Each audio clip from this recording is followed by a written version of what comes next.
ದ್ವೇಷ ಭಾಷಣ ಇವತ್ತು ರಾಜಕಾರಣದಲ್ಲಿ ಸರ್ಕಾರದಲ್ಲಿ ಕಾಂಗ್ರೆಸ್ ಪಕ್ಷ ಇದೆ. ದ್ವೇಷ ಭಾಷಣದ ವಿರುದ್ಧ ನಾವು ಮಸೂದೆಯನ್ನು ಕಾನೂನು ರೂಪದಲ್ಲಿ ನಾವು ತೆಗೆದುಕೊಂಡು ಬಂದಿದ್ದೀವಿ.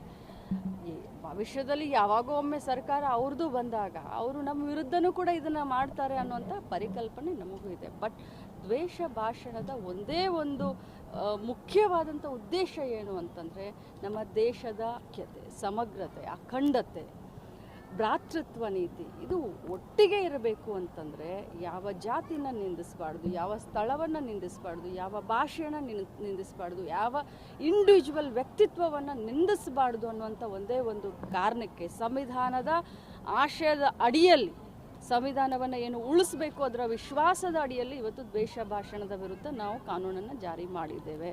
ಅವರು ಎಷ್ಟೇ ಹೇಳ್ಕೊಳ್ಳಿ, ಆದರೆ ನಮ್ಮ ಉದ್ದೇಶ ಒಂದೇ, ಈ ದೇಶದ ಸಂವಿಧಾನಕ್ಕೆ ಧಕ್ಕೆ ಬರಬಾರ್ದು. ನೋಡಿ, ಯಾರು ದ್ವೇಷ ಭಾಷಣ ಮಾಡ್ತಾರೆ, ಇವತ್ತು ಕಾಂಗ್ರೆಸ್ನವ್ರು ಯಾರಾದರೂ ಹೇಟ್ ಸ್ಪೀಚ್ ಮಾಡಿದ್ರೆ ಈ ಕಾನೂನು ಕಾಂಗ್ರೆಸ್ನವ್ರ ಮೇಲೆ ಕೂಡ ಲಾಗು ಆಗುತ್ತೆ.